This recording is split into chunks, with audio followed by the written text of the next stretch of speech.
Olá, pessoal! Estamos com mais um programa Equilíbrio Emocional. Como que vocês passaram a semana?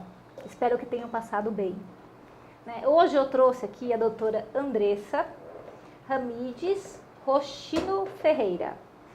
E ela vai estar falando para nós da Joanete. Quem tem, como dói, o salto alto favorece, dificulta, quais são os tratamentos e quais são os cuidados. Doutora Andressa, obrigada pela sua presença. Imagina, eu que agradeço o convite. Doutora Andressa é ortopedista especialista em pé e trabalha aqui no Hospital São Luís, São Caetano. O que é a Joanete? Então, Bárbara, Joanete, na verdade, ele é muito mais do que essa deformidade, essa protuberância que a gente vê... Vou mostrar o meu pé aqui, eu tenho. Ao lado dos pés. E o que nós chamamos de hálux. É muito mais do que isso. Na verdade, ele é um conjunto de fatores multifatorial que leva essa deformidade. Então, há transformações fisiopatológicas que levam esse desvio, essa deformidade. Existe uma causa? Existe. Na verdade, não é uma única causa que existe. Na verdade, ela, como eu falei, ela é multifatorial. Então, há causas hereditárias. Então, herança genética é sim um fator de risco. Mulheres, sim, são fatores de risco. E o principal fator que nós falamos, que é o fator externo, que é o calçado de salto alto, bico fino, que é o que as mulheres usam, que é o escarpão. Então, esse que eu tô favorece ou não, doutora Andressa? Esse, em partes. Na verdade, assim, a doença, ela é progressiva. A gente explica sempre para o paciente que é uma doença progressiva, mas que o sapato ele favorecer a precocidade dessa deformidade. Então, todo salto alto que você estabelece, você joga a carga para cima da ponta do pé e o bico fino, então favorece essa deformidade ela ser muito mais precoce. E assim, quando que eu devo procurar um médico? Quando que eu percebo? Na verdade, procurar o médico, hoje em dia as pessoas procuram mais quando tem já um quadro de dor. A ideia de se procurar um médico quando você já tem uma joanete ou quando você tem um familiar, a mãe, uma herança que já vem com essa joanete, a ideia é você procurar um médico para fazer uma prevenção. Então a gente sempre pede que as pessoas venham até nós, os pacientes, para que a gente possa orientar e prevenir essa doença. E para depois pensar em alguma correção cirúrgica. Na verdade, a ideia do médico é essa. É interessante, doutora Andressa, porque assim, eu fiz muito balé. A minha mãe não tem, mas as minhas duas tias, dos dois lados, têm. Interessante, Como é a genética. Bailarina também é um fator que toda mãe questiona. Então se eu colocar minha filha no balé, quer dizer que ela vai ter joanete. Na verdade, a gente não pode pôr culpa no balé, senão nós teríamos que colocar a culpa na ginástica, que as crianças ficariam baixas, ou no basquete, que as crianças ficariam extremamente altas. Na verdade, existe uma seleção natural. Então, a maioria das bailarinas, elas, por longo tempo, em ficar na ponta do pé, meio pé e na ponta, elas favorecem essa deformidade. É como se elas estivessem usando um salto alto em tempo integral. Então, isso aí acontece muito com bailarina. Então, doutora Andressa, eu fiz muito balé, fiquei muito na ponta. E eu lembrava que a professora mandava pôr fita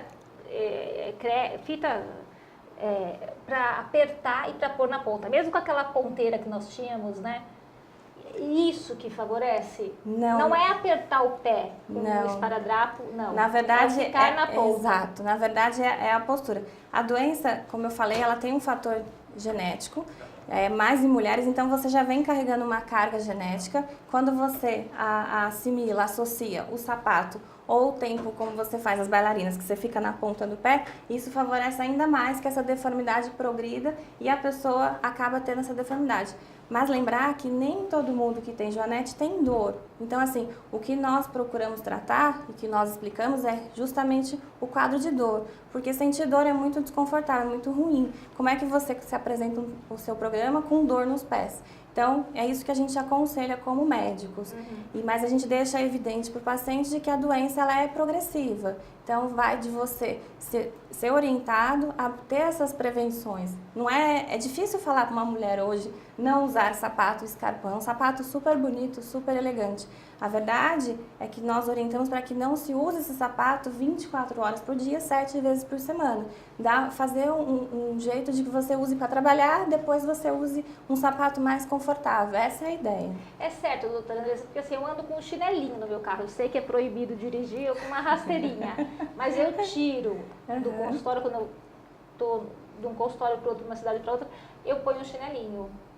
É certo fazer isso ou não? Não, eu acho que sim. O chinelo, ele estabelece que você se você deixa o pé neutro, porém ele fica espraiado. Então, se você já tem um pé chato, que também é uma das causas do joanete, o pé chato ou o pé cavo, que é aquele pé que você tem a curvatura interna bem acentuada, ou o pé chato que é espraiado, esses dois tipos de formato do pé também leva a joanete mais precoce.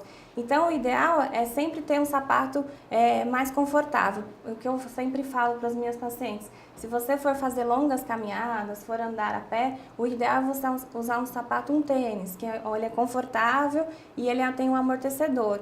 Vai trabalhar? Tem que ficar elegante no escritório, alguma coisa? No hospital? A gente usa. Eu mesma uso salto. Falar que eu não uso, eu estaria mentindo para você. Não posso vender uma coisa assim. Mas eu acho que tudo na vida tem que ter seus limites, não dá nada exagerado. E doutora Andressa, as palmilhas podem contribuir ou não? Na verdade, hoje no mercado existem diversos dispositivos que são ditos que auxiliam ao tratamento. Na verdade, a gente precisa entender de que o joanete não tem cura, é uma doença progressiva. Ela sim pode auxiliar no manejo da dor. Então, às vezes, você tem um controle com uma palmilha, eu acho legal você usar, mas entender que ali não é o tratamento de cura, na verdade é um tratamento sintomatológico. Então, e sempre estar acompanhando periodicidade o seu médico para saber como é que você está evoluindo com essa joanete. E a gente, além da queixa clínica, a gente avalia também com imagem radiográfica. Então, nós sempre fazemos imagens de raio-x para poder fazer as mensurações e saber se essa deformidade ela está evoluindo ou ela ficou estabelecida naquele ângulo. Entendeu? Vamos para um rápido comercial e já voltamos. SCS TV, da cidade para você. SCS TV, da cidade para você. SCS TV, da cidade para você. SCS TV, a TV para você. Olá, nós estamos de volta com o programa Equilíbrio Emocional de quinta-feira. Falamos sobre joanetes com a doutora Andressa Ramires. Doutora Andressa, né, que nem você falou, né, que assim, que toda bailarina vai ter joanete. Então, assim, se eu quiser, por exemplo, pôr minha filha, né, no balé, e ela não tem a joanete, né, é melhor colocá-la no balé ou não? Algumas mães se preocupam com isso. Não, na verdade, ela vai ficar no balé, ela vai entrar no balé por opção, por escolha. Eu não posso culpar uma joanete o futuro de uma bailarina. Não posso fazer isso, não tenho esse poder. Na verdade, o fato, como eu falei, a postura do pé de uma bailarina sempre estar na ponta do pé, no meio, na ponta, isso favorece muito. É como se ela andasse de salto alto o tempo inteiro. Então, você favorece até essa deformidade. A não ser que ela tenha uma genética muito boa e faça com que ela não tenha. Eu não posso falar que também 100% das bailarinas vão ter. Nada na medicina é 100%. Lembrar que sempre existe esse fator. E assim, né, a joanete acomete mais as pessoas mais velhas ou não? Sim, na verdade a incidência maior de joanete é nas pessoas mais velhas, as mulheres mais velhas, que levaram uma carga na sua vida de uso principalmente dos sapatos. Mas existe o que nós chamamos de joanete juvenil, que é diagnosticado uma joanete numa adolescente menor que os 20 anos. E aí sim, a joanete juvenil, o fator hereditário é muito maior do que o fator externo, que seria o sapato. Então, existe sim joanete em criança. E assim, a joanete pode aumentar? Na verdade, essa deformidade ela pode se agravar. O que pode evoluir é o fato de você seguir as orientações do seu médico em relação ao tempo de uso dos sapatos e se você está evoluindo com a deformidade ou não. Então, ela pode aumentar sim, que aí é o que nós falamos, que nós fazemos as intervenções cirúrgicas. Se fizermos acompanhamento e mesmo assim essa paciente ela evoluiu com uma agressividade, com agravamento da deformidade e o aumento da dor clínica, aí nós temos que intervir cirurgicamente. Como que é a cirurgia, doutora Andressa? Então, a cirurgia, na verdade, ela é, como toda cirurgia, existem seus riscos, existem suas complicações. Então, o paciente, ele é preparado, é uma cirurgia eletiva, não é uma cirurgia de urgência. Então, esse paciente passa todo por um pré-operatório. Então, isso vai influenciar o que ela há de comorbidades já. E a idade também influencia, porque provavelmente vai precisar de uma avaliação cardiológica, exames pré-operatórios. Faremos raio-x, radiografias, para poder avaliar a angulação, mesmo porque pós-operatório a gente faz novamente exames para poder comparar essa evolução. E até mesmo para segmento, para saber se vai haver ou não reincidiva. Então, a cirurgia é uma cirurgia aberta. Hoje em dia, o professor Mariano está trazendo as cirurgias percutâneas, porém a cirurgia aberta ainda está descrita na literatura e ela é muito mais bem vista pelos pacientes. Você tem que quebrar o osso de uma forma que você vai fazer a correção dele. Então é uma cirurgia um pouco agressiva. O pós-operatório também a pessoa tem que ter paciência, porque ela não sai pisando de imediato. Então tudo tem que ser muito bem conversado, porque uma cirurgia letiva a gente sempre se estabelece de formas para que o paciente saia bem do hospital. E quanto tempo, por exemplo, se eu for fazer uma cirurgia, minha Joanete se agrava, quanto tempo eu tenho que ficar sem pôr o pé no chão ou não tem? Em média, umas 6 semanas, pelo menos. 6? É o tempo que o corpo leva para tudo leva para cicatrizar. Porque quebrar o osso para corrigir deformidade é como se você estivesse tendo uma fratura. Então, a ideia de consolidação é essa. É em média, tá, gente? Porque cada pessoa tem um organismo, cada pessoa tem o seu tempo. Então, é mais ou menos isso. Então, você fica um período aí de 6 semanas sem poder pisar. Então, tem o pós-operatório, tem evolução de ferida, os pontos, a sutura, tudo isso. E a única coisa que o Brasil, nós brasileiros ainda não fazemos, os médicos, é indicar essa cirurgia simplesmente por estética. Então, assim, há quem nos procura por conta da estética. Eu sei que nem sempre mulheres, né, querem corrigir tudo, e inclusive o pé. Só que ainda não é uma cirurgia indicada por estética, mas sim pela dor. Porque a dor deve ser terrível. Doutora Andressa, eu trouxe alguns sapatos aqui para exemplificar. Né? Quais sapatos que dão Joanete? Você pegou o principal, né? Esse que eu adoro. E toda mulher gosta. Pois sem dúvida, sem menor dúvida, se você perguntar entre 10 homens, 11 vão falar que é um dos sapatos que deixa a mulher muito mais elegante. Porém, ele não é um sapato confortável, você sabe que eu também sei. Então, é exatamente um sapato desse, é a postura que você vê no pé de uma bailarina. Salto alto, bico fino, toda a descarga do peso, você vai jogar, que nós falamos, na cabeça dos metatarsos. Então, é a postura adequada a levar uma deformidade nos pés, no joanete. Então, esse seria o sapato que nós mais orientamos a que a pessoa não use em tempo integral. Claro, vai numa festa, vai num restaurante, vai no jantar, obviamente eu também tenho um desse lá em casa. Mas usar o tempo inteiro, esse daqui é muito ruim. Esse é o principal. E pega aqui do lado. Nem todos, algumas formas eu acho que são diferentes de marca para marca. Exato. Se você olhar bem o formato, você vê que ele faz um bico. Se o seu pé, ele é um pé chato, por exemplo, um pé espraiado, quando você coloca nesse tipo de calçado, às vezes as mulheres relatam até pegar um número maior, para que o pé caiba nessa forma de bico fino. Então é exatamente esse sapato. E esse, doutora Andressa? As mulheres vão em festas. Se você olhar, favorece, na verdade, favorece também. A diferença é que esse é fechado e esse é aberto. Mas se você olhar o formato dele, ele também tem um formato de salto alto, né?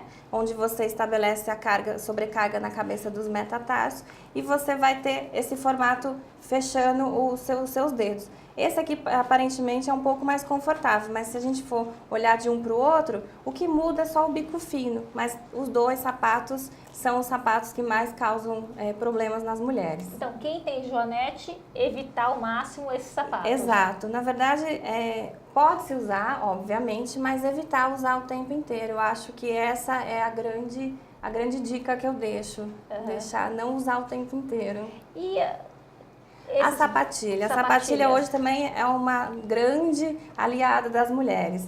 É um sapato confortável. Para quem tem joanete, ela é muito boa, porque se você... Por favor. Obrigada. Se você olhar, ela tem um formato mais arredondado, então ela tem um formato mais aparente com o nosso pé. Então você vai ver que ele vai acomodar melhor. Esse sapato, ele é ruim para quem tem um outro tipo de patologia, que seria a fasciite plantar, que a gente pode falar em outro programa. E o que é a fasciite plantar? A fasciite plantar é o famoso esporão de calcânio, que as pessoas falam, mas isso deixamos para o próximo. Sim. E os chinelinhos, as rasteirinhas? As rasteiras, ela leva mais ou menos você estabelece uma comparação com a sapatilha. Ela é um salto reto, né? Não tem salto algum, então você fica com o pé no chão. O único problema é quem tem o pé já chato, então você deixa seu pé ainda mais chato. Se você usar o tempo inteiro, isso também você estabelece aquela abertura entre o primeiro e o segundo dedo, né? O dedão. Então, também não é legal usar o tempo inteiro esse tipo de calçado, tá? E os tênis, doutora Andressa? Porque assim, essa marca não me machuca, mas, por exemplo, né, a Reebok me pega aqui, a Nike nem todos. O tênis, sem menor sombra de dúvida, é o sapato mais confortável que existe, tanto para mulheres quanto para homens. Porque ela tem um formato em que ela abraça o seu pé, né? O tênis ele abraça o seu pé, ele tem um amortecedor, ele é confortável. Então, ele, sem sombra de dúvida, é um calçado que mais dá conforto às pessoas. Só que a gente não dá para usar um tênis o tempo inteiro, né? Então, mas é um dos assim, na verdade é o sapato mais confortável que existe, é esse. E para a gente falar em adolescente, em crianças, eu trouxe um tênis. Esse tênis, ele é infantil, obviamente. Ele é um tênis, o único problema desse tênis é que ele não tem amortecedor.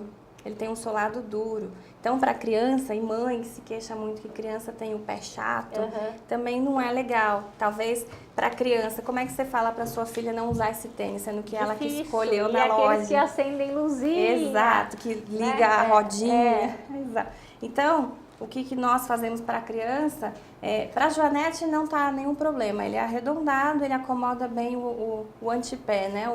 Onde causaria a joanete. O problema seria mais pelo pé chato. E aí nós podemos fazer mão, aí sim, entrar com mão com as palmilhas. Esses tipos de palmilha para esse tipo de queixa, eles ajudam muito mais do que no joanete, por exemplo. Então, existem indicações precisas e você tem que avaliar o paciente, não tem jeito. Não dá para eu dar uma receita de bolo. Então, assim, mas a grosso modo, a palmilha é onde ajudaria mais nesse fato. Porque você não vai deixar sua filha deixar de usar um sapato desse. Sim. Então, assim, as palmilhas ajudam não a regredir, mas Exato. a amenizar a dor, é isso, doutora Andressa? Exato. Nós tratamos o joanete em relação à queixa clínica, à queixa de dor. Então, a gente abre mão de gelo, que é o que nós orientamos a crioterapia, tá? As palmilhas e os sapatos. Nós entramos em mãos disso e vamos acompanhando a evolução desse paciente. Se porventura lá na frente for necessário, entramos com um procedimento cirúrgico. E tem alguma outra dica que você quer falar para quem está nos assistindo, que acha que tem joanete, né, ou que se preocupa? Então, na verdade, a grande dica que eu deixo é em relação ao sapato. Proibir a utilizar um sapato, mesmo porque as grandes marcas sempre nos oferecem inúmeros tipos, diversos modelos de sapato, é difícil falar para uma mulher. A grande dica é evite usar esse tipo de sapato, bico fino, salto alto, por longo período. Então, sempre dá igual você falou que você faz, dá um descanso para o pé. Eu acho que é aí que a gente consegue estar amenizando a queixa da paciente. E acompanhando com o seu médico, com certeza. E para aliviar a dor, geralmente é um analgésico que eles dão? Sim, pode entrar em mão de analgésico, pode entrar sim, por conta de dor. Mas para ajudar, eu acho que ao invés de medicação por conta própria e na farmácia e tudo, eu acho que o ideal é fazer um tratamento de gelo, que nós falamos, os fisioterapeutas atuam aí. Você vai fazer uma crioterapia, então é uma analgesia para o seu pé. O gelo ele atua como vasoconstritor, analgésico, anti-inflamatório. Talvez isso daí no final do dia, por exemplo, eu acho que é uma boa. E aí seria o quê? Imersão do pé numa bacia de gelo? Exato, perfeito. Pega um balde, água da torneira, coloca ali uma meia dúzia de pedras de gelo, mergulha o seu pé, pode ser dos dois, que você já previne que você não sente dor, obviamente, deixar agir por 15 minutos. Não é para congelar o pé, tá? Lembrando que é só para uma analgesia. Eu acho que esse daí seria uma boa dica, além do sapato. Tá ótimo. Doutora Andressa, muitíssimo obrigado. Imagina, eu que agradeço. Para quem quiser estar passando com a doutora Andressa, né? Ela está aqui no Hospital São Luís. Ela é responsável pela ortopedia, né, doutora Andressa? E especialista em pé. Isso, na verdade, meu plantão é às quartas-feiras. Bem, se vocês tiverem alguma dúvida e quiserem falar comigo, por favor, me enviem um e-mail ou entre nas redes sociais da SCS TV ou na minha página Equilíbrio Emocional. Bem, para falar de dor de Joanete, que é algo que dói muito, né? Eu vou terminar o nosso programa hoje falando algo sobre a dor. Né? Por hora vai doer numa intensidade tão grande que vai parecer ter levado um tiro. Mas depois parece e você percebe que nem todas as dores são incuráveis e que sempre é uma nova forma de caminhar sem algo ou sem alguém. Nós ficamos por aqui, espero que vocês tenham um término de semana muito bom e nos vemos na próxima quinta-feira. Tchau!